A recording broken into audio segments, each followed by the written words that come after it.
So we welcome all of you. Thank you so much for joining. We will start the second chapter of the Bhagavad Gita. But before that, I'll say a short prayer.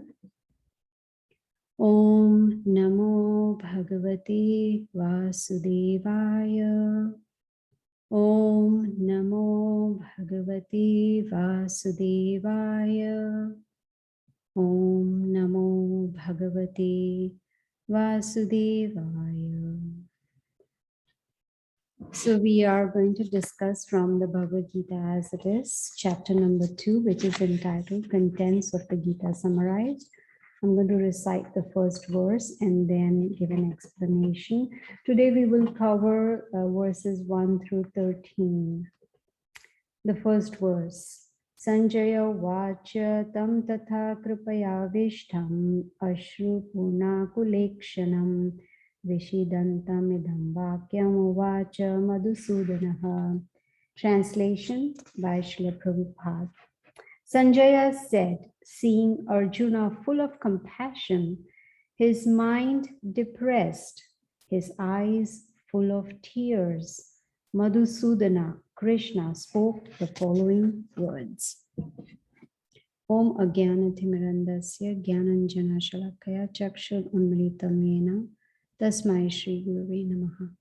So as we discussed last Tuesday, the chapter 1 of the Bhagavad Gita, and prior to that, I had given an introduction to the whole Bhagavad Gita.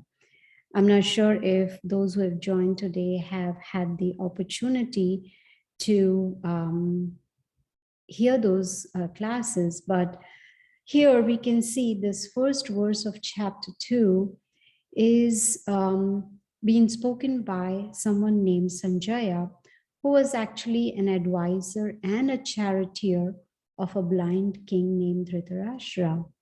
So here Sanjaya is relating to the blind king the situation in which Arjuna is. Now, Arjuna is one of the 5 brothers, the religious brothers, who are in a battlefield trying to fight against the irreligious people who are the Kauravas. And from here, we can see that Arjuna, he is full of compassion because he has seen that those who are opposite him in that other army who have come to fight against him, they are his relatives, they are his teachers, his grandfather, his cousins, so many of his relatives on the other side. So Arjuna is full of compassion and he doesn't want to fight his relatives. And that's very obvious, if we are told, okay, here's your sister or here's your brother or here's your father or grandfather. Now you need to fight with them with weapons. Obviously, we would not want to do that because of compassion. We love them. So here, Arjuna, he's full of compassion, but unfortunately, his compassion is misplaced. Why?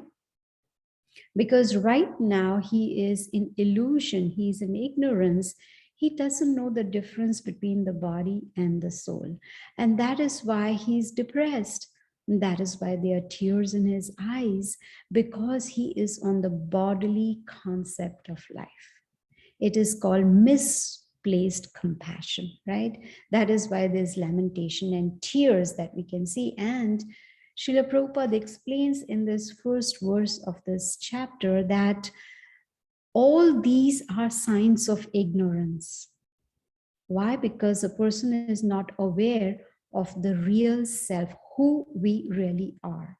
Normally, if someone asks us, oh, hi, how are you? Who are you? The first thing that will come to our mind is our name. Like, for instance, my name is Gita. If one of you ask me, who am I? I'm going to say, I'm Gita. But that designation, that name is for this body. And Bhagavad Gita teaches us that we are not this body. This body is just a covering. That is not real us. Most people don't know who they really are.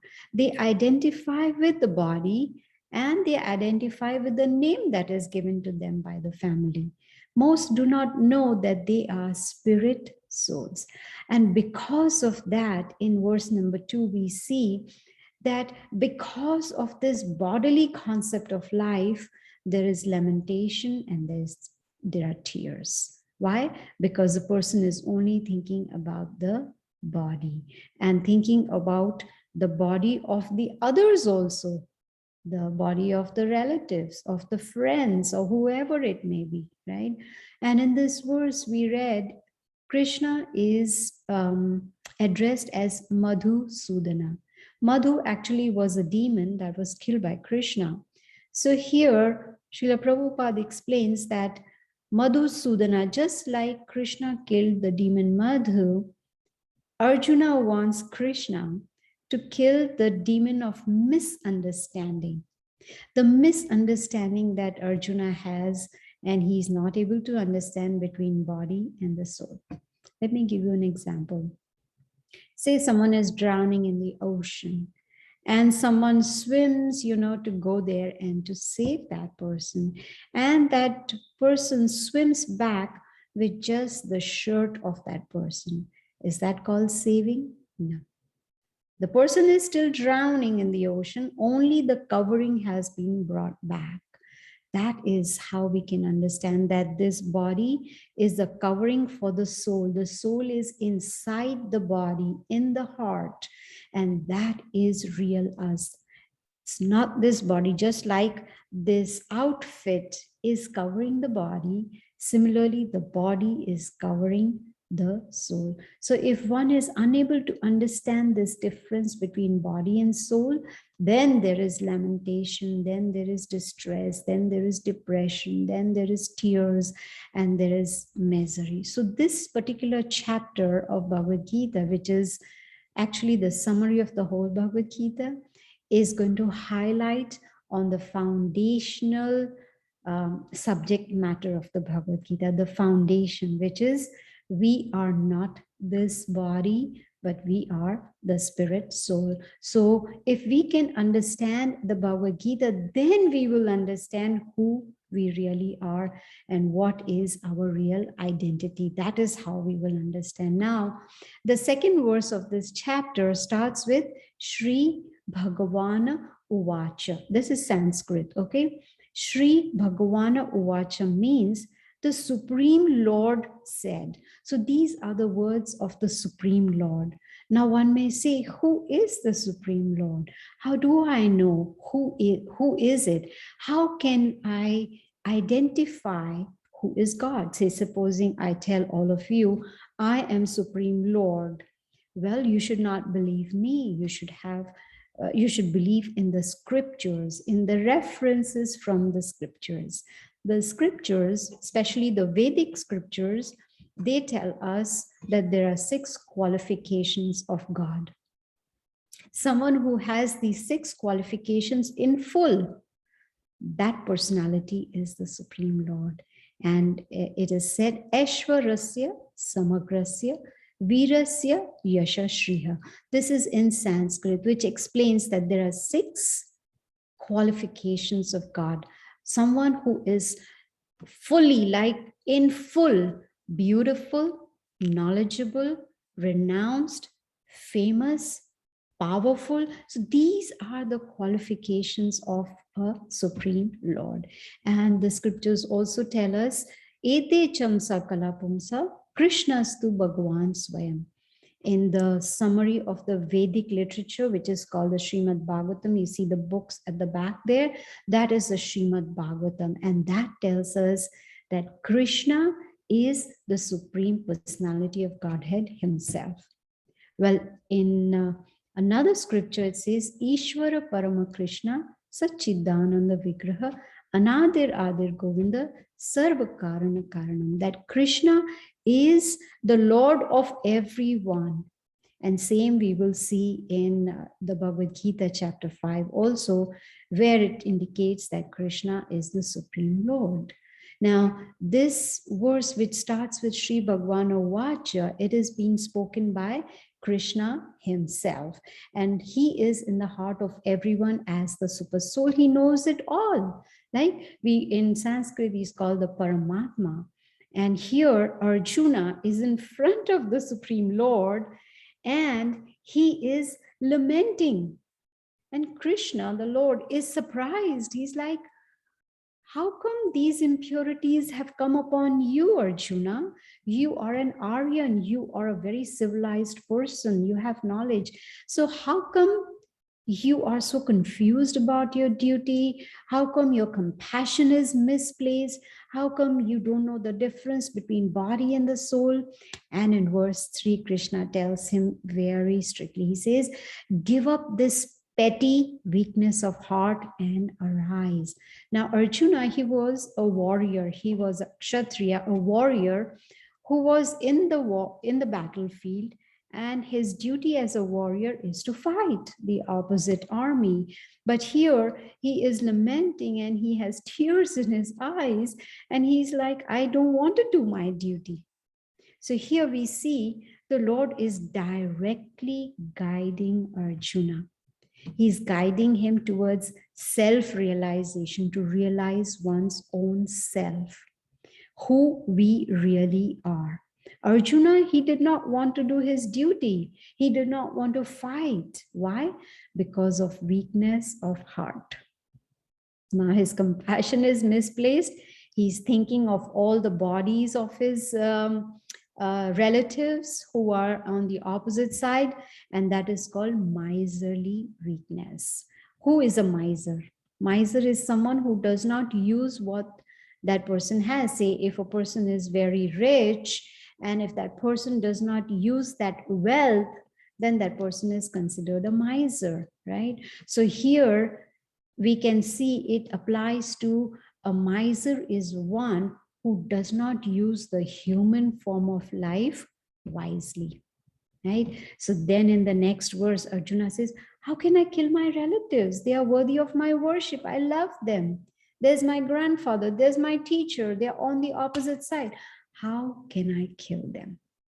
And that's very natural. It is natural for someone who is on the bodily concept of life and doesn't know that all living beings are actually eternal spiritual souls. So in the next verse, Arjuna says, it's better I live by begging. It is better for me to beg and live rather than to fight against my relatives. So he's giving different reasons why he should not fight or why he should not do his duty. Do we come across such situations where we know what our duty is, but we do not want to do it because it's uncomfortable? And we start giving reasons why we don't want to do that. So in the very next verse, number 6, Arjuna reveals his heart to Krishna. He says, I am confused about my duty, and I have lost all composure. Many times we are confused in our life. Do we accept that? Most of the time we do not. We pretend we know it all. Even if we are confused, we do not want to accept that. And we do not want to take any guidance from someone who can help us. But here, Arjuna, he was a very wise man. And he accepted Krishna as his spiritual teacher. He said, Krishna, I'm your disciple. I'm surrendered to you. And you please be my spiritual teacher, my spiritual master, and you please instruct me. You please guide me. This is the first step for self-realization. We should be open to accept guidance because it is only a teacher who can guide us. Like, for instance, any sphere of life we can take. We always need a teacher to guide us, whether it is music, dancing, computers, karate. It could be anything that we want to learn. We obviously need a teacher. So if we need a teacher in all spheres of life, then why not in spirituality, right? We can learn from those who have already learned. Like, for instance, Bhagavad Gita. We can learn the Bhagavad Gita from someone who is, excuse me, who has certified himself or herself, someone who's bona fide, someone who has experience. We can learn, just like I learned from my spiritual teacher. So then when we learn from the Bhagavad Gita, we will be free from all perplexities of life. This was Arjuna's situation. He was perplexed. He was confused. He could not understand what the problem is. And most of us don't understand problems of life.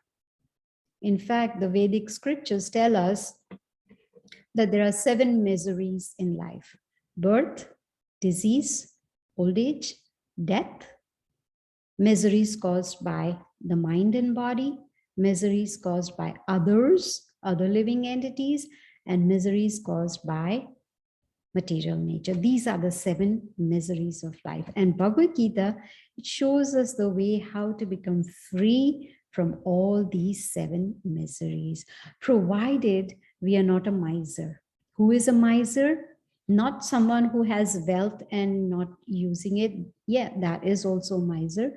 But in actuality, a miser is a person who does not use the human form of life properly and waste that human form of life. It's very difficult. There are 8.4 million species of life, and only 400,000 species of humans are there. All others are different species like reptiles, insects, birds, aquatics, so many different kinds, right?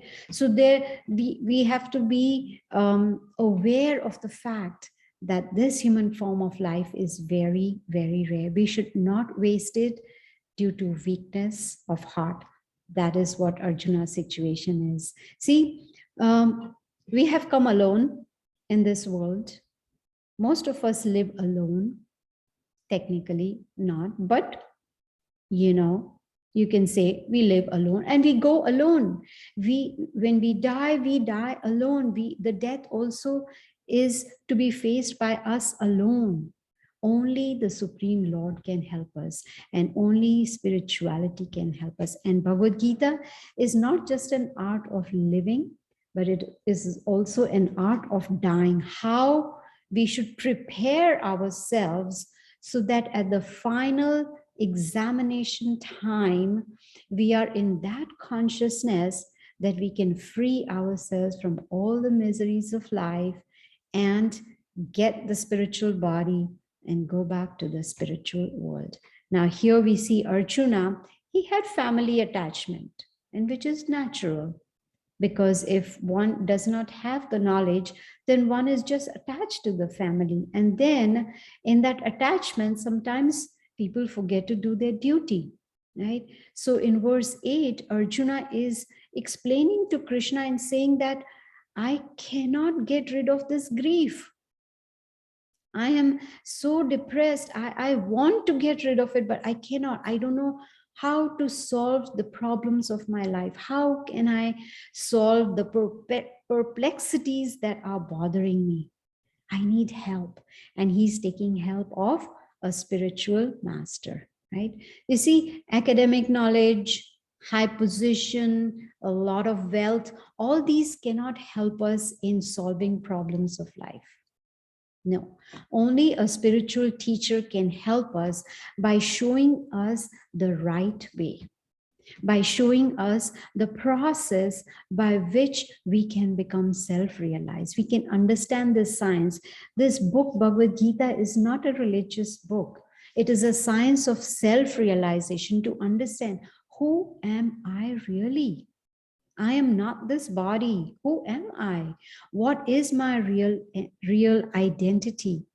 That is the big question. So for that, we need to take shelter of a spiritual teacher. So we see here Arjuna, he has taken shelter of Krishna. And after accepting Krishna as a spiritual master, Arjuna says, Govinda, I shall not fight. And he fell silent. Now, Arjuna, he doesn't want to fight because he is confused. He doesn't know what he should do, what he should not do. And so in the battlefield, the opposite army is right in front of him, ready to fight. And here, the greatest warrior of that time, 5,000 years ago, he's sitting down on the chariot is saying, I shall not fight. So hearing this, the blind king who was sitting in the palace and his advisor Sanjaya was relating to him what's going on in the battlefield. This blind king who was irreligious was very happy. King Dhritarashtra was very happy. He thought, oh, Arjuna is not going to fight and he's going to go and beg, and now my sons will be safe. They will not die. And this is what Dhritarashtra was thinking. But no, he did not know that Arjuna is going to quickly be freed from lamentation because Krishna is going to guide him. And when Arjuna said that I shall not fight and he fell silent, in verse number 10, it says Krishna smiled and started speaking. Why did Krishna smile? He smiled because Arjuna, who was up till now his friend, has now chosen to become the disciple of the Lord. So when this happens, when there is an interaction between a disciple and a teacher, that conversation is very grave. There is gravity in their talk. It's not small talk like friends. So now Krishna is going to start speaking the Bhagavad Gita to Arjuna for not only his benefit, but for our benefit also. And we can see in the very next verse, number 11, Krishna hits the point right then and there. The very first part of knowledge that he gives to Arjuna is that you are mourning for something that is not worthy of grief. Why are you crying? He says the wise, they lament neither for the living nor for the dead. Why? Because they understand, the wise people understand the difference between body and the soul. The wise people understand that at the time of death, the soul is just changing the body. The soul is eternal. It never dies. It is never born and it never dies. It is eternal. So the soul which is within the body is just leaving one body and going into another body. Just like this outfit. I have this today. I will change it tomorrow. I'm going to remove this and wear another outfit. So am I going to cry about it? No, it's just a change of dress. So similarly, the change of body is like a change of dress because the soul is eternal. So the wise people, they understand the difference between body and soul. They understand the body is born and it is destined to be vanquished one day. If one does not understand that, that is when the lamentation comes in, and that is why people cry. If I cry for the change of this outfit, then I am not a wise person, because this outfit is just a covering. Similarly, the body is just a covering for the soul. And then to confirm this, in the very next verse, Krishna tells Arjuna, never was there a time when I did not exist, nor you, nor all these who have gathered here in the battlefield, nor will they ever cease to be. You see, which means he's saying that we are spirit soul, and there was never a time when we did not exist. We've been existing since time immemorial, right? It's just that the body dies and the soul just moves on to the next body. Let's take an example of an apartment, right? We live in an apartment, and as soon as the lease expires, what do? We go into another apartment. Now, the next apartment, we can't just say today the lease is expiring, then we get another appointment next day. No, we have to make a preparation. If we know our lease is going to expire in a month or 2 months or 3 months, we start preparing for the next apartment, right? We start looking, we start seeing, is it something that is within our budget? Is it in a place, locality that we are interested in? Is it something suitable for us? So then when we find something that is looks good to us, we pay a deposit and we book that apartment for ourselves, so that when this lease expires, we will have another apartment to get into. We don't want to be on the road. We want to prepare. Similarly, this body is like an apartment.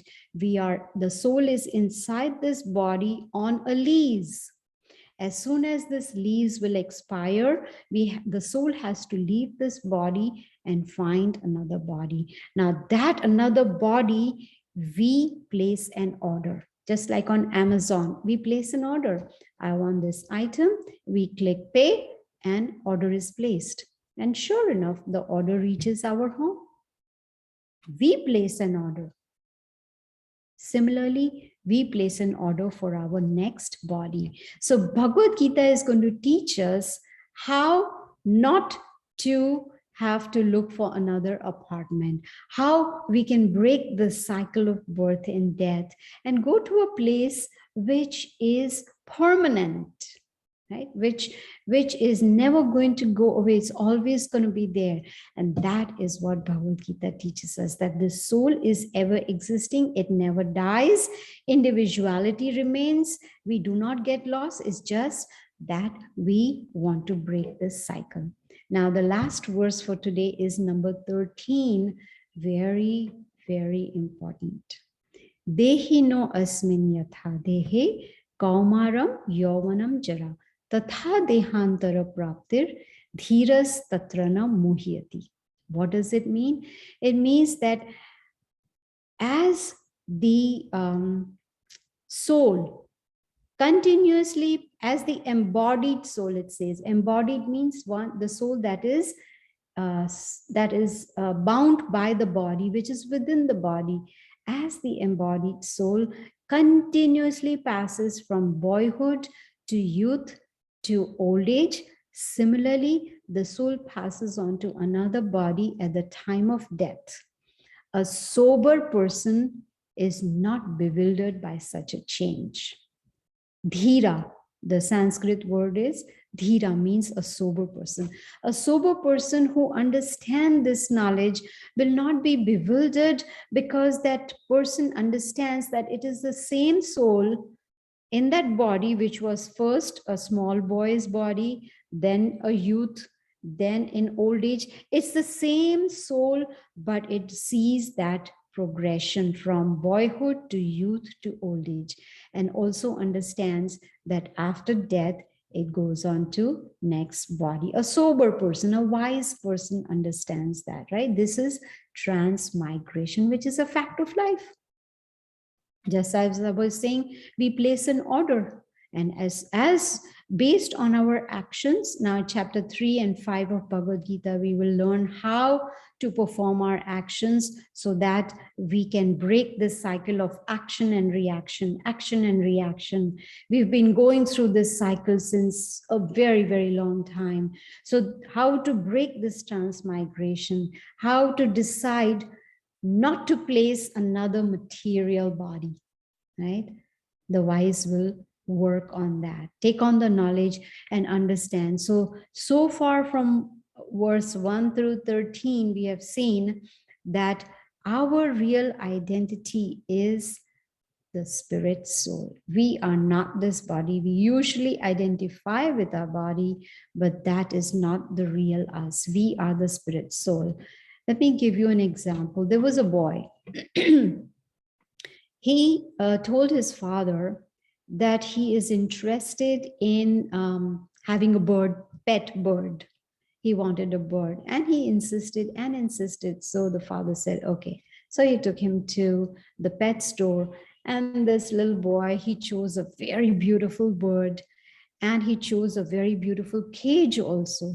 So he took that cage with the bird in the cage and brought home, and he was so ecstatic. He was so happy that now he has a pet bird, and he started whistling and started making all sounds to see if the bird is going to interact with him. He was so excited.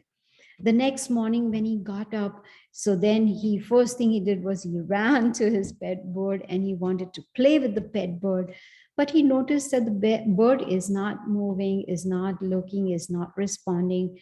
And so he was worried. So he told his father, we need to go and find out what's the problem. So they went to the pet store and explained to the owner that the bird is not doing anything.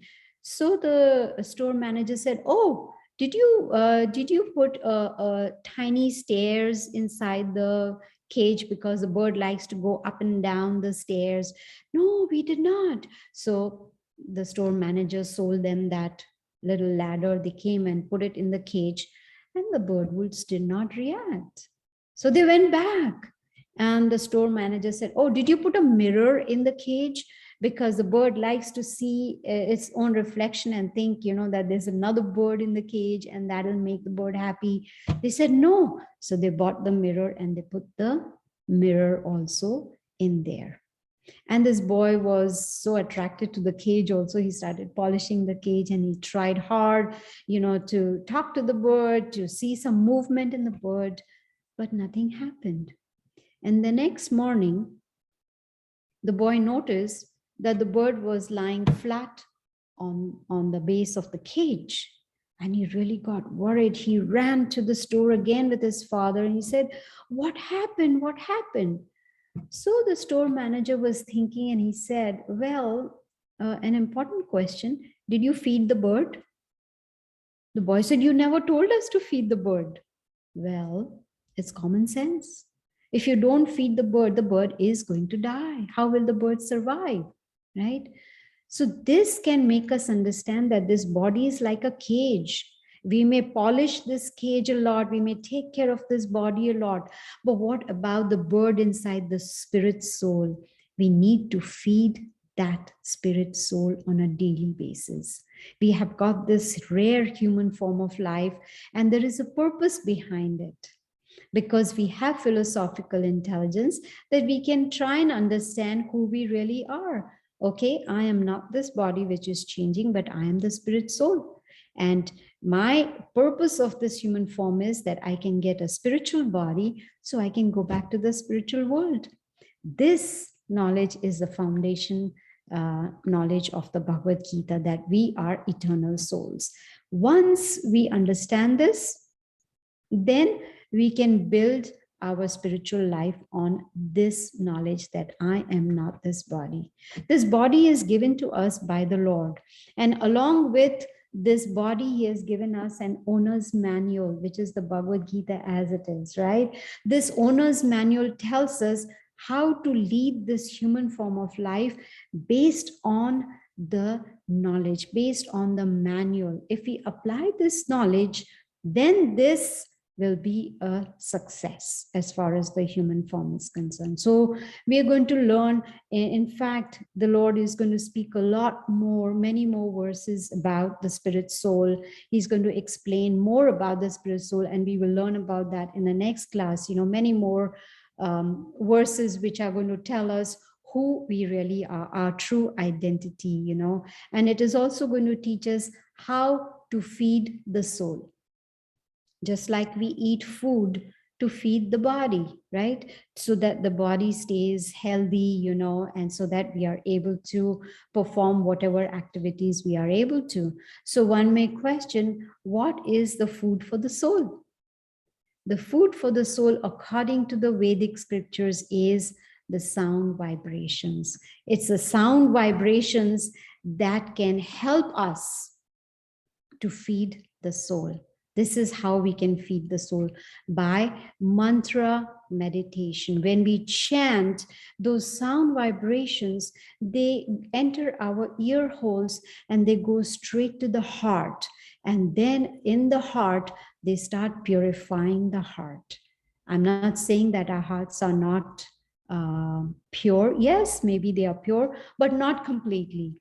Some of us may have some unwanted things in the heart, like lust, anger, greed, pride, or whatever it may be. So if we somehow or the other concentrate on this food for the soul, the mantra, man means the mind and tra means to free the mind, to free the mind from perplexities, to free the mind from lamentation, to free the mind from anxiety. So when we do that meditation, especially on a daily basis, it calms our mind and it helps us to understand this knowledge more clearly. And once we understand this knowledge clearly, then we will be at peace.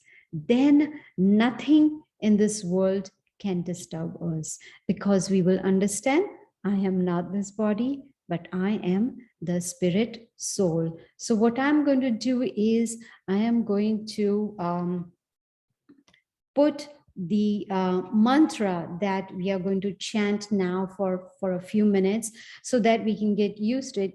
I put it in the chat. So if you can please try and repeat along with me and just feel, there'll be no loss.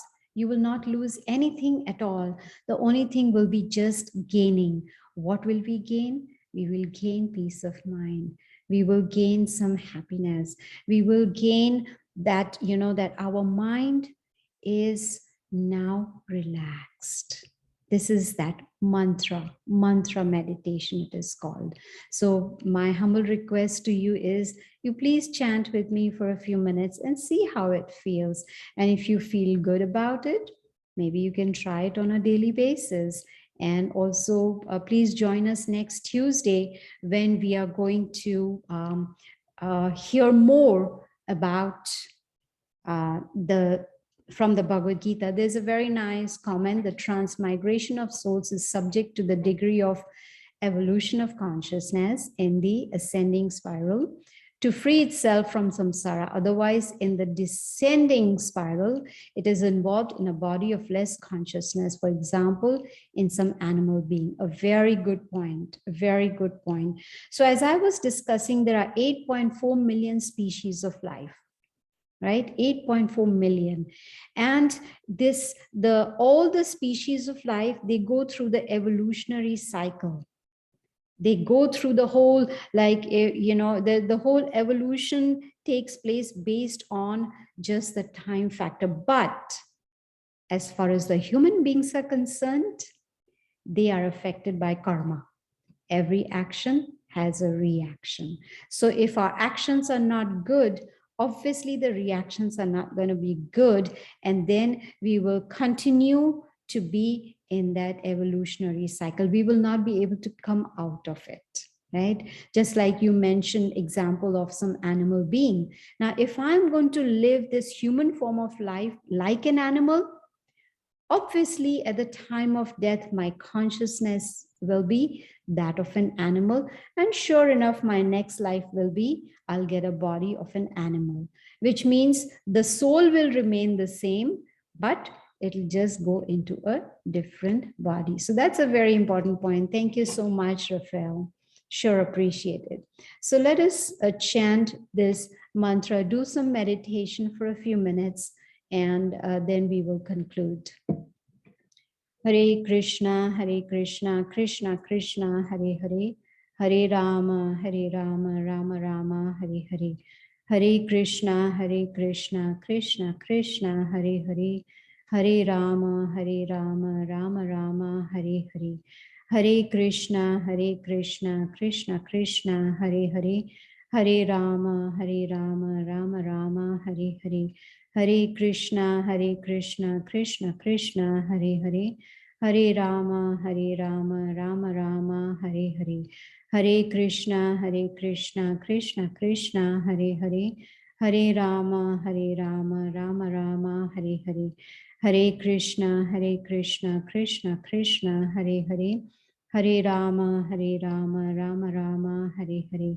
Hare Krishna, Krishna Krishna, Hare Hare, Hare Rama, Rama Rama, Hare Hare. Hare Krishna, Krishna Krishna, Hare Hare, Hare Rama, Rama Rama, Hare Hare. Hare Krishna, Krishna Krishna, Hare Hare, Hare Rama, Rama Rama, Hare Hare. Hare Krishna, Krishna Krishna, Hare Hare, Hare Rama, Rama Rama, Hare Hare. Thank you so much. If any of you would like to join the group where we post different messages, you can get the link from the Facebook page where the event is advertised. So you can join if you would like to join. So if there are no more questions or comments, we will see you next Tuesday at the same time at 7 p.m. Eastern Standard Time. I thank you all so much for joining. I really appreciate it. Thank you. Yes, there is a recording for the introduction and also the chapter 1. Yes, and let me